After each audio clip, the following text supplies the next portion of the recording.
estreante Haaland, sem estar nervoso, sem estar ansioso, sem estar nada, fez 4-1 no Iraque, Argentina 3-0 na Argélia, e acho que sedimentou a aura de Lionel Messi. Portugal, com Cristiano Ronaldo irreconhecível, empatou com o Congo ontem, e Harry Kane não frustrou o rei Charles e fez 2 gols na vitória por 4-2 da Croácia. O Piperno, eu vou de destaque para a França, porque acho que a França pegou o adversário desses todos o mais difícil, o jogo mais competitivo, mais calor dessa estreia aí, de uma Copa que vai ser quente, e sem forçar muito no segundo tempo, fez 2 gols do Mbappé, um jogo maravilhoso do Olise, participação do Rabiot. Minha favorita segue sendo a França. A minha favorita, mais do que nunca, é a França, que fez um segundo tempo que para mim foi aquilo que de melhor eu vi nessa Copa do Mundo até hoje. Não foi o jogo todo, mas no segundo tempo da França,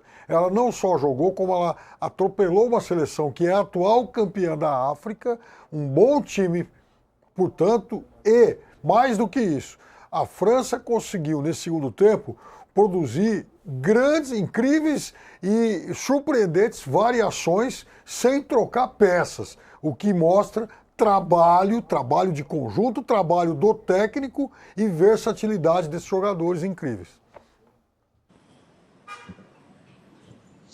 França? Eu tô muito afim da França, né? Eu tô muito afim da França. Eu acho que o meio de campo da França e essa mobilização que o Piperno falou, para mim isso é a essência do futebol. Eu gosto muito de atacantes, a gente tem falado muito de atacantes na seleção brasileira, mas eu ainda penso que o jogo acontece no meio de campo. E aí a França tem uma bagunça organizada ali no meio de campo, e todo mundo se ajuda, e todo mundo se entende, todo mundo corre, e eles mudam de posição, e eu gosto muito disso. Então eu fico com a França. Mas eu queria fazer uma mençãozinha honrosa à Inglaterra. Eu acho que a Inglaterra vem forte, acho que a Inglaterra fez uma partida segura, e eu tenho que ficar de olho, a gente tem que ficar de olho na Inglaterra. Eu acho que é um time muito, muito forte nesta Copa do Mundo. É que a Inglaterra normalmente dá uma pipocada em Copa do Mundo, né? Tem esse problema, né? E a gente nota e fala, pô, se descarta, mas o Harry Kane já mostrou que veio, né? Já mostrou que veio. E mais uma vez, esse treinador, ele traz uma mentalidade interessante, né? Eu fiz uma citação quando a gente debatia a seleção brasileira, né? Sobre o Tuchel, né? Que ele tirou o Foden e o Palmer, não convocou, que são as principais estrelas ali, né? Como é que você tira esses 2 caras? Você vê, hoje a gente não vê esse tipo de posicionamento do Ancelotti. Ele sequer... O Neymar é o maior nome da seleção, mas não vinha bem. É uma outra mentalidade. Porque, segundo o Tuchel, Copa não tem os melhores jogadores. Tem que ser os melhores jogadores juntos. Então, às vezes, por exemplo, o Madueke do Chelsea aberto pela direita vai ajudar mais o Kane do que, de repente, um outro jogador que... É uma leitura, né? É uma leitura. Então é uma leitura. Então a gente, quando olha para a Inglaterra, olha para esse contexto, você vê a mentalidade de um técnico, e técnico aí, em Copa do Mundo, quando ele percebe o timing e ele percebe o contexto, ele pode sim ter o dedo que transforma um time em time campeão. Que é exatamente o medo que eu tenho do Ancelotti ao não perceber ou ao não fazer as mudanças adequadas num curto espaço de tempo para testar. É um tiro curto. Cara, pensa assim, o Brasil pode jogar só 4 partidas. Porque assim, no pior das hipóteses, eu não sei que vai só... Eu acredito que não vai jogar só 3, mas só 4 partidas. Será que com 4 partidas você não teria que nesse jogo contra o Haiti testar? Então é o que a gente nota, a mentalidade que pode fazer com que a Inglaterra seja um time surpreendente, mas assim como vocês, a gente se encanta, cara, de ver a velocidade do time da França. Esse Olise é um baita personagem também, cheio de personalidade. Estava lendo hoje que ele não usa chuteira que os caras usam, porque não aceitou patrocínio de chuteira, porque ele é um cara que tem tanta grana e prefere a autonomia, a personalidade, colocar chuteira que combina com a roupa dele. Ó, pra você ver o nível de entendimento de alguns jogadores de questão. E é um puta jogador dentro de campo, né? Metido, e nem francês ele é. Nem francês ele nem francês. Imagina se ele fosse falasse francês. Aí era a caricatura total do que a gente fala. Os franceses são metidos, os franceses isso e tal. Nem francês ele fala. A gente está vendo imagens da estreia da França. Eu acho que há uma concordância entre a gente de que a França era esse bicho-papão e segue sendo, mesmo não tendo sido um jogo maravilhoso no primeiro tempo, mas acho que ela segue sendo. Mas pra gente discordar aqui, que é a graça do programa, pra gente cornetar, Tem a questão do sistema defensivo da França, que é cornetado, apesar de, né, apresentar algumas deficiências ali, principalmente a marcação pelo lado esquerdo da França, Piperno, da Inglaterra também. Eu achei o melhor jogo, o da Inglaterra, dessa primeira fase. Inglaterra e Croácia, eu achei o jogo mais divertido de assistir. Mas a zaga da Inglaterra também, rapaz, tudo passa ali, Piperno. O jogo com 3-2 ele poderia ter ido para o 3-3, por exemplo. Né? A Inglaterra é um time claramente melhor do meio para frente do que do meio para trás e tem sido assim nos últimos tempos. Coincidência na nossa seleção também. Pois é, realmente parece. Mas quem é o nosso Kane? Tá faltando esse cara, né? De qualquer forma, o Harry Kane é um jogador monstruoso que atua em muitas partes do campo. Ele organiza, ele finaliza, ele pensa e tal. E enquanto o jogo, realmente, eu acho que foi melhor, porque o time da Croácia é muito bom também, né? Vocês assistiram Inglaterra e Croácia? O Kane, alguns momentos, o Kane tirou uma bola, salvou uma bola. Com a barriga. Impressionante isso. Com a pancita. Ele participa em todos os lugares do campo. Ele é atacante, ele é meia, ele é ponta, ele é volante, auxiliar de volante, ele é quase um zagueiro. É essa disposição que eu gostei também de ver nesse time inglês. Concordo com o Ivan, que diz que a Inglaterra, na hora H ali, na hora de decidir, ela pipoca. A Inglaterra pipoca. Tem muitos times do Brasil que fazem isso também, né? Mas a Inglaterra é esse time aí que pipoca.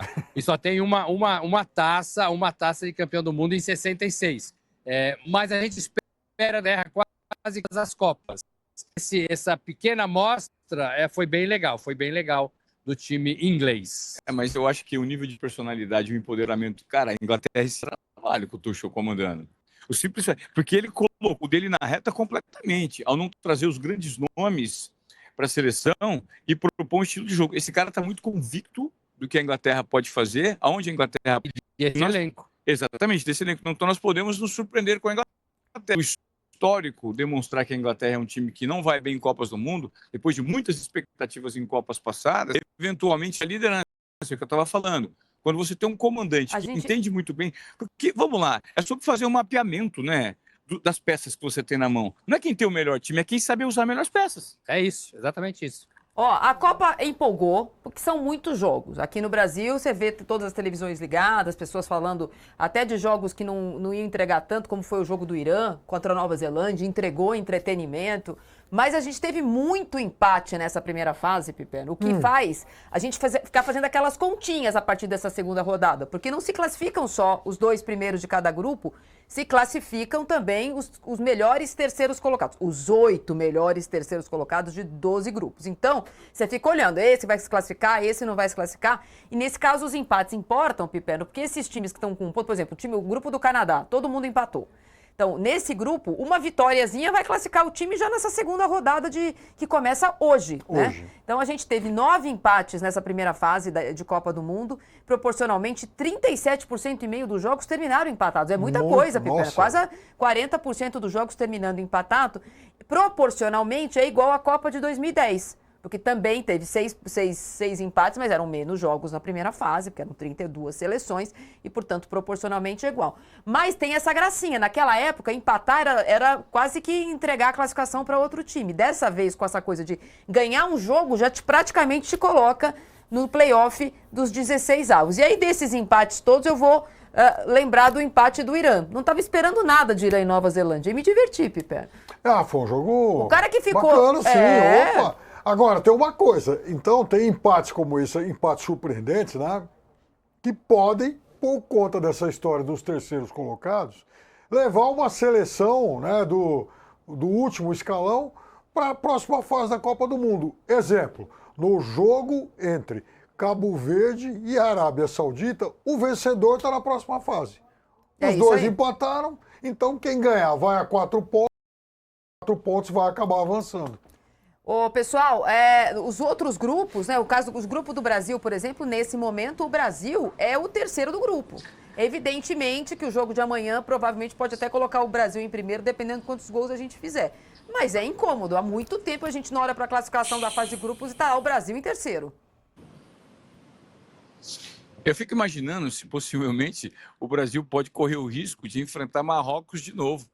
quando aconteceu quando nós enfrentamos a Turquia 2 vezes, lembra? 2 vezes. Eu fiz uma pergunta ontem para um torcedor da Turquia, porque eu fui fazer um conteúdo aqui no centro. A gente, quando vocês conseguem ficar aí, agora eu vou dar uma cornetada em vocês. O trabalho do correspondente é um pouquinho mais difícil em relação a você assistir jogos, né? Porque a gente tem que fazer deslocamento, às vezes você não consegue parar para assistir todos os jogos. É um pouco mais difícil quando você não está no nosso país. Às vezes a gente está num lugar aqui, você tem que ver o resumo aqui. Mas ontem eu perguntei para um marroquino, ele falou assim, e aí, se a gente cruzar com vocês novamente? Ele falou assim, vocês subestimam. Vocês acham que vocês fizeram uma partida ruim e vocês tiram todo o mérito da nossa qualidade técnica. Pode ser que o Marrocos ganhe do Brasil, apesar de eu achar que isso é muito improvável. Se cruzar numa segunda fase, o Brasil ganha, porque o Brasil tem peso de camisa. Mas a gente já sabia, por conta desse número de equipes, 48, que a gente ia ter jogos mais equilibrados. mais equilibrados. Por isso o stand de empate, né? Quase 40% de empate nessa primeira rodada. Eu penso que agora, Marília, Ivan, Piperno, a gente vai ver mais jogos com times se arriscando mais. Porque essa segunda partida, talvez ela seja até mais importante do que a última, que vai decidir os resultados dos grupos e das classificações. Porque é nessa segunda partida que você dá aquele passo que te deixa um pouquinho mais tranquilo numa Copa do Mundo. Por exemplo, se o Brasil empatar de novo, a situação fica ruim para ele. Se o Brasil perder, a situação fica muito ruim para ele. Então, essa segunda partida é a que vai te alçar por uma possível classificação em primeiro ou em segundo lugar do grupo. Lembrando, e é bom a gente sempre lembrar, que o Brasil está direcionado para o grupo F, que é o grupo do Japão e da Holanda, o grupo da Tunísia, né, e o grupo da Suécia. O Brasil pode pegar um desses adversários no primeiro mata-mata. Suécia que meteu uma goleada também. Agora tem uma coisa, para Marília Ruiz, que é a parte mais supersticiosa aqui do programa, nas 2 vezes pós-Pelé, em que o Brasil foi campeão do mundo, o Brasil lá na frente cruzou com uma seleção que havia enfrentado na fase de grupos. Em 94 a Suécia, em 2002 a Turquia. Quem sabe, né? Quem sabe. Ó, essa primeira fase acabou e o primeiro jogo da Copa, Piper, a gente estava de olho não só em México e África do Sul, mas também na participação do nosso querido Wilton Pereira Sampaio. Aí a Copa começou e ele foi lá e pá, 3 cartões vermelhos no primeiro jogo. Olha, os árbitros da Copa vão ser rigorosos. Olha, 3 cartões vermelhos no primeiro jogo. Acabou a primeira fase. Quantos cartões vermelhos a gente teve na Copa? Os 3 do Wilton. O Wilton tá... Entre os recordes da primeira fase, nós temos um. Wilton Pereira Sampaio é o brasileiro de destaque. Ele é o Messi do Brasil, pô. A gente falou que o Brasil não teve destaque. Teve, com 3 cartões vermelhos. É isso aí. Pois é. Eles conheceram só um pouquinho do que é arbitragem brasileira. Só um pouquinho do que é arbitragem. Mas rapidinho, eu não sei. Eu não achei incoerente, tá? Não, eu não achei ele incoerente. Ele deu 3 cartões vermelhos, ele foi bem mais rígido que de costume, mas eu acho que a atuação dele não foi ruim, não. Depois eu fui ler sobre isso, porque eu não assisti a partida. É verdade. A gente fica cornetando o cara que deu 3 cartões vermelhos, só que a gente precisa tirar o chapéu, cara. É personalidade e a atuação dele não foi ruim. Pelo menos pelo que eu li e pelo que eu observei. Tá dentro dos padrões. Teve um cartão que ele poderia segurar. O técnico da África do Sul não concorda com você. Férias com safari estão canceladas nos próximos tempos. A não ser que ele mude o corte de cabelo, que ele já não tem muito, ou ele coloque uma barba. Férias fazendo safari na África do Sul. Não, uma outra coisa que chamou atenção nessa primeira fase da Copa foi a questão política, né? A gente começou a Copa falando tão mal dos anfitriões americanos e de tudo que aconteceu com a seleção do Irã, com o cara que fez o gol do Iraque, que ficou 7 horas prestando depoimento, com a recepção de times aqui ou ali, com muita dificuldade política para poder jogar. No primeiro jogo também do Irã aconteceu. Porém, a seleção americana, eu queria saber de vocês que estão aí, e eu achei engraçado o Ivan reclamar de deslocamento. Em Nova York tem metrô para todo lugar. Vem se deslocar em São Paulo, pra você ver a dificuldade que é o deslocamento do repórter em São Paulo. Mas a seleção americana, pelo menos na costa oeste dos jornais a seleção americana está lá em Los Angeles, está empolgando, Piperno. Fez 4-1 no nosso Paraguai. A seleção americana estreou muito bem, jogou muito o Robson mais queria do que eu fazer imaginava. Diga. Ah, não ouvi, não tô ouvindo. Marília, não, só para falar da cidade, hoje o Knicks vai desfilar na cidade. Então a cidade está parada, é 10h30 agora da manhã.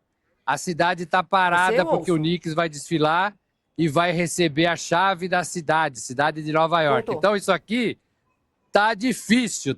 O Knicks, tava falando, Marina, que o Knicks vai desfilar hoje Tito, na cidade. Desculpa, gente, eu perdi a comunicação com vocês, não ouvi. Você tá falando do desfile do Knicks que vai foi receber campeão. a chave. Vai receber a chave da cidade hoje, 10h30. E a cidade tá um inferno, ninguém vai para lado nenhum. Tem policiamento, ali perto mais do ginásio, né? Tem policiamento, tem grades, então 10h30 começa tudo isso. Mas a seleção então americana não tá empolgando, fácil, não? A seleção americana virou assunto depois dos 4-1? Em Nova York, eu assisti o primeiro jogo num bar e tava todo mundo gritando. Todo mundo se levantou para ouvir o hino, todo mundo assistiu o jogo concentrado, e nos gols dos Estados Unidos, todo mundo festejou bastante. Na rua, você vê poucas camisas e você vê pouca gente falando em americano. Ontem no trem, por exemplo, que eu fui lá para Morristown, onde está a seleção, tinha camisas de beisebol, de pessoas que estavam indo ver o beisebol. Não, cara, Copa do Mundo, a resposta é o seguinte: pode estar empolgando com esse primeiro resultado, que meteu 4 no Paraguai. A gente vai tentar entender se essa consistência continua dentro de campo, mas o fato é que essa Copa sendo realizada nos Estados Unidos, o nível de engajamento do americano com a Copa do Mundo é zero, principalmente com a seleção. Se você chegar para um americano e pedir para ele dar o nome da seleção que entra em campo na Copa do Mundo, eu duvido que a gente encontre algum americano que saiba. Sabe por quê? Todo mundo que eu converso aqui que é americano, normalmente ele pergunta de onde nós somos e ele se identifica com o nosso futebol, né? Ele fala muito sobre o Messi, ele fala muito sobre a competição como um todo, mas de uma perspectiva mais de, legal, é um evento que está acontecendo aqui e por isso passa a ser relevante, porque a gente percebe, estando aqui, que o futebol não está no DNA do americano. Como que você pode estar em Nova York, a maior metrópole do planeta, e num dia de Copa do Mundo, segunda fase, a cidade tomada de estrangeiros, de torcedores de outras seleções, você parar a cidade para ter um desfile do New York Knicks?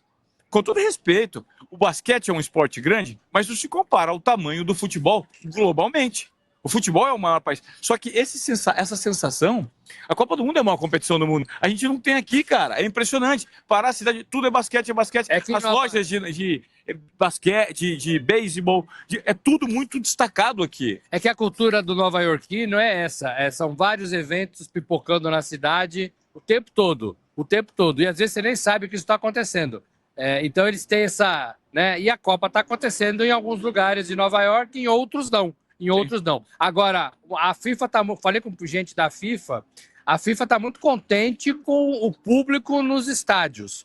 Ela está vendo os estádios todos lotados. Havia uma apreensão, ela vinha falando que tinha distribuído e vendido, né, boa parte dos ingressos, mas ela está muito contente com essa primeira rodada da Copa do Mundo em relação ao público presente nos estádios. Marília. Olha só, a gente está indo para o intervalo, para quem está com a gente